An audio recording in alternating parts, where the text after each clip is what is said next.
ഹൈലോൺ കമ്പനിയുടെ health care കമ്പനിയുടെ എല്ലാമായിരിക്കുന്ന doctor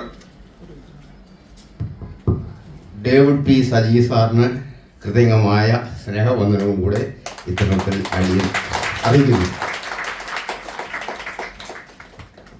ഞാൻ ഈ ഹൈലോൺ കുടുംബത്തിൽ ബന്ധുക്കാരനായിട്ട് 4 മാസമേ ഉള്ളൂ. അതിൻ്റെ കാരണം ഒരു ബൈക്ക് അപകടത്തിൽ 2 പിള്ളേർ എന്നെ ബൈക്കിൽ തട്ടിയിട്ട് ഞാൻ മരുന്നടിച്ച് റോഡിൽ വീണു. അപ്പോൾ കയ്യും കാലും ഒക്കെ പൊട്ടി ആശുപത്രിയിൽ പോയി. ആ മുറിവുകളൊക്കെ ഒരാഴ്ച കൊണ്ട് ഉണങ്ങി. എൻ്റെ പെടലി വേദന അങ്ങ് മാറുന്നില്ല. 1.5 വർഷം ഗവൺമെൻറ് ആയുർവേദ ആശുപത്രിയിലൊക്കെ ചികിത്സ ചെയ്തു, കിഴികുത്ത്, തിരുമ്മ കാര്യങ്ങളൊക്കെ ചെയ്തു. ഒരു രക്ഷയില്ല. അങ്ങനെ തൃശ്ശൂരത്തെ ഫേമസ് ഹോസ്പിറ്റലായ അട്രയ ഹോസ്പിറ്റൽ വരെ പോയി. ഞരമ്പിൻ്റെ മിസ്റ്റേക്കാണെന്ന് പറഞ്ഞിട്ട് അതൊക്കെ നോക്കി ഇവരുടെ പൈസ കളഞ്ഞെന്ന് പറഞ്ഞു.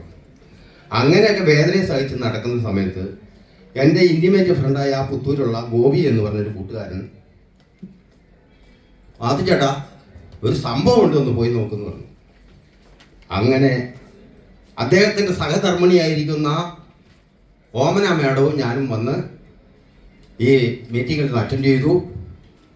അദ്ദേഹം എനിക്ക് എനർലോൺ തന്നു. ഞാനത് കഴിച്ചുകൊണ്ടിരിക്കുന്നു. വ്യവസ്ഥ പ്രകാരം കഴിച്ചു. ഒരു 10 ദിവസം കഴിഞ്ഞപ്പോൾ, അതിനു മുമ്പ് എനിക്ക് വലതുവശം വെച്ച് കിടന്നാൽ ഇടതുവശത്ത് വേദന, ഇടതുവശം വെച്ച് കിടന്നാൽ വലതുവശത്ത് വേദനയായിട്ട് എഴുന്നേൽക്കുന്ന ആളായിരുന്നു ഞാൻ. ഒരു 10 ദിവസം കഴിഞ്ഞപ്പോൾ ഈ സൈഡിലുള്ള എഴുന്നേൽക്കുമ്പോഴുള്ള വേദന കുറഞ്ഞു. പെടലി തിരിക്കാൻ മേലാത്ത അവസ്ഥയാണ്.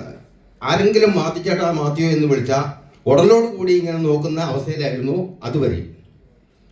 ഒരു 10 ദിവസം കഴിഞ്ഞു, 12 ദിവസം കഴിഞ്ഞു നോക്കുമ്പോൾ പെടലി ശരിക്ക് നിന്നോടത്ത് നിന്ന് തന്നെ തിരിക്കാനുള്ള സംവിധാനമായി.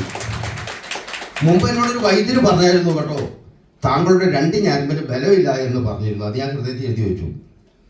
അതിൻ്റെ മിസ്റ്റേക്ക് ആയിരിക്കും. തൽക്കാലം ഒരു കുഴമ്പെല്ലാം തട്ടി തിരുമ്മിയാൽ ഒരു അല്പം നേരത്തെ വേദന മാറ്റം ഉണ്ടാവുള്ളൂ.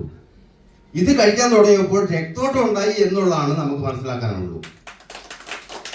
ആ രക്തോട്ടം ഉണ്ടായതിൻ്റെ പശ്ചാത്തലത്തിലാണ് എനിക്ക് ആ വേദന കുറഞ്ഞത് എന്ന് ഞാൻ പൂർണ്ണമായി വിശ്വസിക്കുന്നു.